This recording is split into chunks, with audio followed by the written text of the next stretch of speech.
Woo! How we doing, folks? It's Sunday night again. It's our first recording of 2019, and I apologise if I seem a bit raspy. I am absolutely floored with the flu this evening. But nevertheless, it's What Are You Who back once again with Pete Davison, Sarah Sutton, and a double featurette akin to what you might find on the TV show up until like a couple of years ago with Alien Heart and Dalek Soul, 2 1-hour audios with giant spiders, a mine, a rebellion group, a cold storage facility, and some out-of-characterizations for the Doctor and Nyssa that you may find puzzling. What do you think about these two tales? We're about to find out. Before we get to that, let's get to this. Who showed up this evening? Returning after a long hiatus, it's Sue. How's it going, Sue? Yeah, good. Go Patriots. Yeah, go fuck yourself. Sorry. All the way from the inner sanctum of his own bedroom, it's Jake. How we doing? Hello and welcome back to My Dominion. Yes, another year, same old queer. Good to see you, Jake. All the way from Texas. Texas Timber, how's it going, Timbo? Hello there. Good to see you, mate. And all the way from NYC, Mr. Will Medina. How goes it, mate? Hey, now, it seems that our host, once again, mess with dirty hookers and fuck the Patriots. Yeah. No, it's the flu, folks. It's no hepatitis C, don't worry. I'll be fine in a couple of days. So, yeah, Alien Heart, Dalek Soul, Pete Davison and Sarah Sutton off on their travels again. Where to begin with this? Let's begin with Alien Heart. They arrive on Traxana. There's a lot of spiders afoot. There's some rebel groups, and there's a very nasty woman who wants to mine for herself. Where to begin with this tale? All right. Well, opening thoughts, please, on Alien Heart, Pete Davison and Sarah Sutton. This story specifically was real good because the Doctor realized that all the other planets that he wanted to see and show to Nyssa has been destroyed. Yep. And of course, Nyssa got grabbed by the little spiders that used their energy to power a teleporter machine that she ended up on the planet or on the moon base like that. And of course, we run into that lady that wanted you could say the mine for herself, and it was revealed that she actually killed some people for it. So what's her name again? And the actress? For her, I forgot which character she was. Was it Sandra or Thebe? Phoebe. Phoebe. That's Alex Trigger. Alex Trigger, okay. And which was real. Was for person because in the first half we thought something happened to Nyssa when she got pushed down the mine. Yep. So that was a good cliffhanger there. What was unusual because when the Daleks showed up, what was their main purpose for this thing was because they wanted the little critters to power up such a power thing for them, for they could destroy the other planets like that for themselves because they think the Malevolents are still there, and the Doctor. Because the Doctor was telling them, no, they left over 100 years ago like that. You behind them. So this part right here stood out was a great story. Mm-hmm. Of course, in a way, the sort of cliffhanger ending to lead to the next part was pretty good and smart in a way. So I'll leave it right there to the next part. And we'll get to that, yeah. Timbo, Alien Heart? I thought it was pretty by the numbers. It's kind of boring to be honest. It was just they get there, they get in trouble, they get split up, and I think the problem I had with it is just getting my head around the fact that these are two separate two-parters because I assumed that it was going to lead into the next story, and it doesn't really. It just it ends kind of suddenly. So there's not a lot of meat on the bone, to be honest. It's not bad. It's just functional, I think, and that it doesn't really. I mean, it has a couple of interesting ideas like the cell spiders and whatnot, but even then too. That leads you to scenes where people are saying things like, help, I'm being dragged away by cell spiders because you can't see me because it's an audio. So, yeah, you might see that shit. Yeah. So it wasn't bad, but it was just kind of meh. And it didn't really go into the next story at all in a lot of ways, but we'll get to that, I guess. Yep, we'll get to that in post-haste. I maybe agree with that to a certain degree. Maybe a wee bit generic formulaic, but hey-ho. Susan, Alien Heart, open thoughts? Yeah, well, the transmat spiders were a really interesting little technique I love the Daleks are hilarious because they always find a planet and they dig a hole, trying to reach the center, trying to drive the thing somewhere else in the galaxy, or try to blow it up. And so that's the Daleks for you. And those spiders are a pretty good tool to use. I think that Stevie was really interesting, and so was Sunderall. I think that, Now that you mentioned Sunderall, the ill-fated, oh look, she survived, then oh shit, right at the end she didn't. Who played her? right. Eve Webster. There you go. And splitting up the Doctor and Nyssa was cool.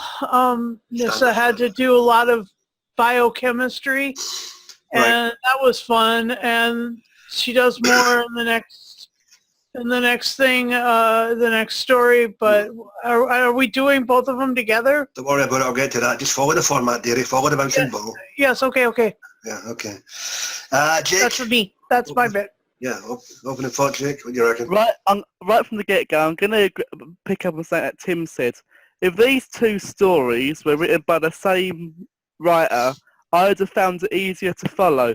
But because they're written by two different writers, they're two different styles of writing. So it's quite blocky as you listen to it. But with Alien Heart, it is basically a bog-standard Dalek story. But saying that, I did very much... Hang on. To be fair, the Daleks weren't revealed till over halfway through the frickin' thing. Yeah, I like the build-up to when they see it. I like the music, the atmosphere of it. It's very good. But then it just turned into the Daleks are here doing shit. Then at the end, I really like the ending when that woman gets shot by the Daleks. I thought, I was like, where's this going to lead next? Fucking nowhere. Do you know what I mean? All right. Well. That a bit there you go. So I'll say about Alien Out. Hashtag New Year, hashtag same old mindfuckery. Excellent. No, I mean, I think anybody can... I mean, it did have some interesting ideas in there. I thought bringing the Daleks in the time frame when they were battling the Movelland was kind of cool, albeit it was just a couple of throwaway sentences. You can tell what their timeline is here. The gravity lift and the mine, I thought was kind of unique, almost like the what was that room in Charlie and the Chocolate Factory when they're going up towards the fan thing? The burpee room? Yeah, that's the one, yeah. I had wee flashbacks of that. Again, the leads in this are fine. It's like the description of the spiders. You want to see that shit. They might be more interesting had they been visual.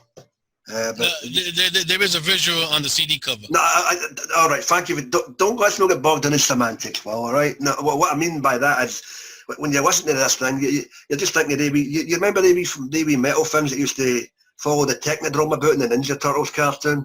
That's all I was getting. They were ilking to that to me, man. They didn't do anything except dig tunnels or burrow holes or, spoliate goo that stuck people to them and carried them off, man. You might have been better seeing that. The revelation of the Daleks, as was mentioned, was fine. It served a purpose when you go to the second part of the story, even though it had nothing to do with it, but it did introduce them for it. And as I say, even the guest cast was fine. I'm kind of glad Phoebe got her comeuppance, even though Sandro lied that she actually moved her because she was a bitch. So yeah, fuck you, Phoebe, motherless cow. So with that, let's just quick fire here because we've got another story to tackle. We've covered a lot thus far. Anything stand out quickly? Hint stand out. The one thing that stand out, of course, is the Doctor wants to go back to Earth because he wants to watch her play in the cricket game. Oh God, yeah. Well, Davison is fond of throwing his balls around. He even done it in this story. So that sticks out right there. And and then of course because of the little conversation that happens after the ending of this thing, the Doctor realized he needs to fix and get himself a sonic screwdriver fast. All right, cool. Timbo, you said by the numbers, you said somewhat generic. Anything at all apart from the spiders? this is an example of a story that might have benefited from an extra episode, because it is one. It's like one and done kind of. It's very quick and it's kind of uninvolving. I mean, there's not much new to it. And like you said, that Phoebe is just a cartoon villain, basically running around twirling her mustache because she's just, I'm just here to be evil. In other words, there's no development there, kind of thing. So I think this, it might have been. I mean, on the other hand, it might have been one of those ones that would have just been padding. We said, well, this could have been a good two-parter. So who knows? I just don't think it was very good. I mean, I don't think it was bad. I just think it was just by the numbers and the way it doesn't really lead into the next story. Yeah, kind of just you get some callbacks to the next story, but that's about it. There's a couple of mentions of some, things from the past, like the Luke and all. That's from Robots of Death, and there's a mention of one of the planets that the Daleks were on in Dalek Master Plan. But I'm just otherwise, it's just by the numbers. Yep. Okay. Sue, anything? The fact that they actually concentrated on the biochemistry aspect of what Nyssa could do was fun. Hang on. We're not in that story yet. Oh. That's the second one. Oh, it is. That's right. Okay. Yeah, all right. Now I'm confused. Nothing really. Good story. Okay, fair enough. Jake, quick, anything? Not really. Bog standard. No. Yeah, I think we're a wee bit in agreement here with this first one. It's not exactly a dud, but it's not exactly a stud either, folks.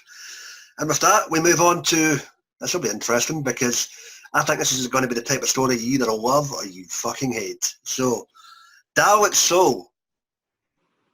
I've got my views on it, but let's have opening thoughts on that.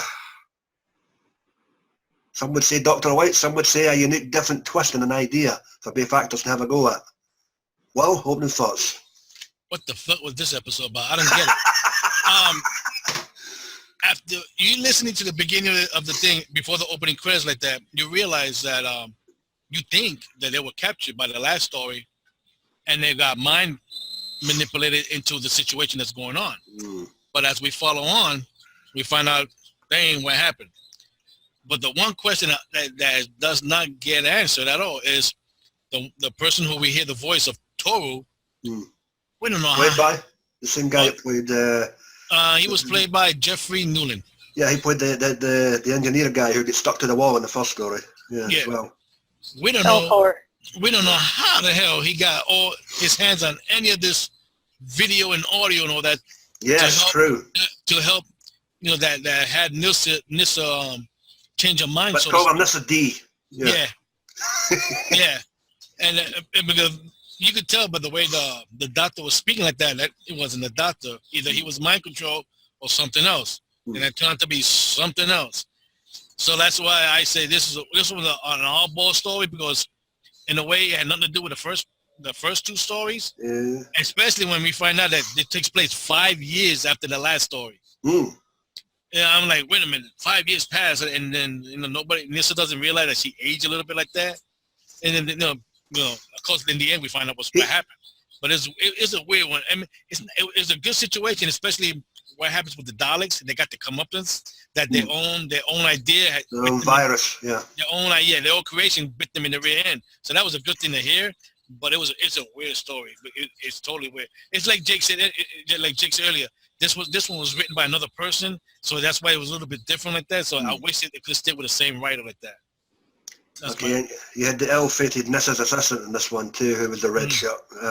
Yeah. Was it Kubut? What was her name again? I don't got her name here. It's no in the cat. All right. Well. In the second one, no. No. I believe it was Eve. Well, the Eve chick again, anyway. So. Yeah. Yeah. There you go. All right, Jake. See, you remember now about this one. Opening thoughts. I'm going to bless this story with my first mindfuckery rating of the year. Okay. When I say mindfuckery, I actually mean mindfuck. Like, what the fuck was I listening to? Right, I'm going to say from the get-go, I don't think Davison is the right doctor to use for a story like this, personally. With the way his incarnation is, I can't personally see him being evil, whereas other doctors like Colin, I think this situation would have worked better for. Can I just stop you right there? that's where you and I disagree, because I'm sick to death of Davison being fucking nicey. I thought that was a refreshing change. No, but it has been done in a TV episode that he was tricked into being an assassin like that. Yeah, well, and of course, another Fifth Doctor appeared in audio, which turned out to be Omega. So that's already been done of another. Anyway, sorry, Jake, continue. Yeah. It just didn't really sit well with me. But saying that, the end of part 1, that cliffhanger was very good. I quite enjoyed that. And I like that Nyssa, well, it wasn't really Nyssa, it was whatever the fuck she was, some mindfuckery bollocks. I thought she was very good in this story. She had so much to do, and I really liked that. But I just don't fucking understand what was going on. Like, I cannot believe, as a massive fan of Guy Adams, that he wrote this, because it was so out of place for something he has written, in my personal opinion. And that's what I'm going to say about that one. Well, there you go. If in doubt, the writer's a bastard. Timbo, what do you reckon?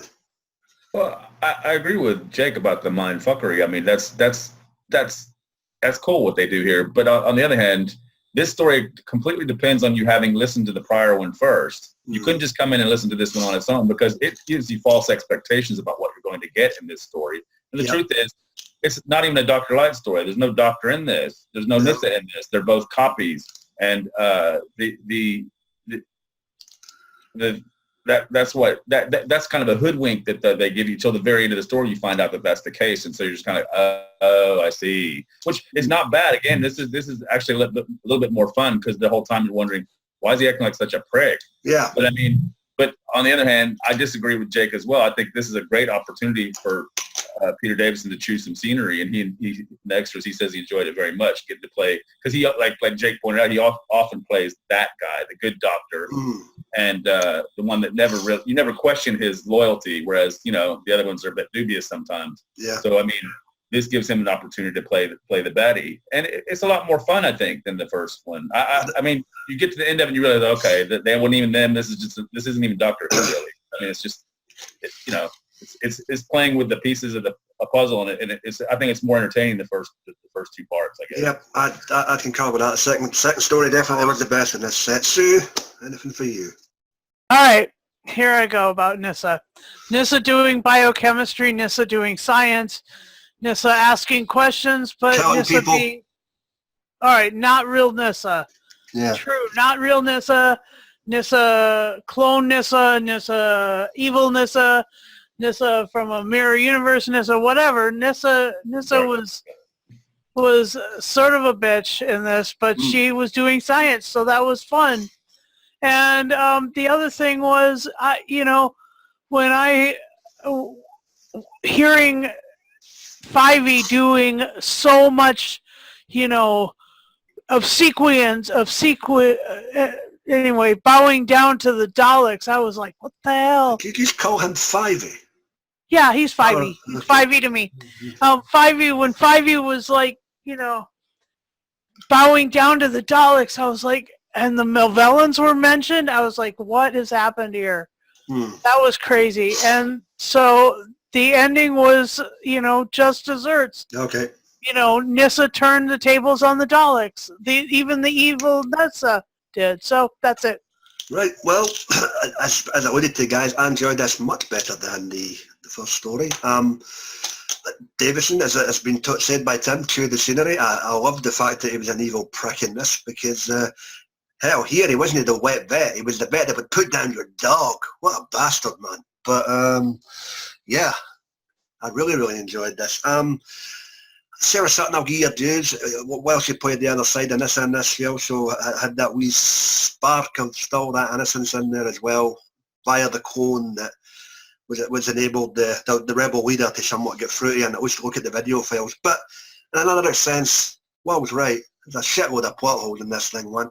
Number one, how did the original copies or the originals escape to begin with from the events of at the end of the first story? They're just supposed to... It's on the... You gotta listen to it. It's what? They were being chased, and from the ending of the first story, they ran off and got into the TARDIS and zoomed off. That's it. Oh, so all right, my bad. That's what happened to them. That was during that portion. There was 3 different video playbacks. Maybe I got bloody mixed up there. Okay, fair enough. Okay, that question's answered. But the main question is, How did what's his face get all these video files? What the hell, man? Oh, Toro, yeah. Sounds like a character for a Torok video game. But yeah. But on the other hand, didn't he manipulate events to in fact defeat the Daleks? So that's pretty cool what he did. I mean, right? It's cool, yeah. No. His ends justified the means. It was he was using the copies. He was using the copies of those people to manipulate things so that Nyssa would in fact create the alternative virus, which actually was anti-Dalek rather than anti-human. Yeah, exactly. Yeah. So the ends justified the means with regards to Toro, but yeah, I mean, I think we went through three Nyssas in this 2-part hour-long story. So you know, the little question of how Toro got the all that stuff that could have been solved. That since they've been there for this story is 5 years in the making. This thing that he could have manipulated a bunch of Nyssas to do that stuff for him. He could have. Yeah. I know what you mean, but if he would have said it, that you know that, or maybe a video would have showed Nyssa doing it. You know, like she was watching another one doing it. Then I could have explained how he got all that information. But since it wasn't specifically mentioned at all, that left a big hole right there. Like, where the? Let's just be clear, folks. At this point, it's Doctor Who meets fucking Westworld. All right. So. In a way. Yeah. But, we'll go with that. I think it's brilliant that you find out at the end that in fact the Doctor's not even there. Neither is Nyssa. It's either just copies being used to tell a story. Yep. Which is why they're not who you think they are. Yeah. No, but huge praise to both leads for playing different facades of themselves. And with that, guys, we've covered a lot. Anything else you want to bring up before we get these rated in the can in terms of favourite parts or just anything in general? Open mic, bugger it, shoot it up. Well, I'm all for a big finish, trying different formats and playing with the number of episodes or stuff. Sometimes I think the idea this proves where I don't think this actually works as a technique of storytelling. I agree. To be fair, this was their first attempt, and they've only done 3 thus far. So yeah, no, I'm just saying it's too on the nose. I think to say, okay, we're going to do 2-part stories. I mean, I know that when they write these things, they have a plan, but why not just have somebody write the story and then figure out how you're going to cut it up into pieces? You know what I'm saying? That then you could play with the format like they've done before. They had 3+1, and here they're doing 2s. But they set you up to believe that this second half is part of the same story, which is not really at all. Which is fine. I'm fine with that. But I just think I think the second story you cannot listen to on its own. It wouldn't make any sense if you haven't heard the first story. Mostly threaded, but that's about it. Yeah. So I just say, hopefully the Colin Bacon one's better because I've done that in 2 weeks. I fucking hope it's better, but we'll see how it goes. I mean, thus far there's only 3 of these, so I guess it's trial and error with this sort of stuff. They're just trying something different, and I guess like everything else, it'll be for some folks and it won't be for others. Anything else, guys? No? Oh, well. No, not for me. Well, quick, dirty, and I think our heart and soul will be sucked out of this one. So it's that time again. To remember that hell is empty and all the devils are hanging out in Washington, D.C. Well, no, you've got works as well, to be fair. Doctor Who, Pete Davison and Sarah Sutton, Alien Heart and Dalek Soul. Okay, Jake, what do you give them out of 10? You can either rate them as a double or as singular, whatever you like. I'll rate them as singular because they're both completely fucking different to each other. Okay, hang on. Okay, what do you give Alien Heart? I'll give Alien Heart a, let's think, I'll give it an 8. I'll be nice. I'll give Alien Heart an 8 and Dalek Soul a 6.5 with a mindfuckery rating of 100. You just said you enjoyed it. Okay, fair enough. Jesus. Sue, what about you? Well, I just heard in my head "Heart and Soul" by "You're My Heart and Soul" by another great group from the '80s. Huey Lewis isn't modern English or modern talking, excuse me. Anyway, so let me just leave this here. I'll give the 2 stories together. I'll give it 8.5 for both of them, all mixed together, because I thought that one was leading right into the other, and that's the way I heard it, and that's I mean, even though it wasn't, that's the way I heard it. All right. Good to know. Timbo, what do you reckon, mate? One and the other. What do you reckon?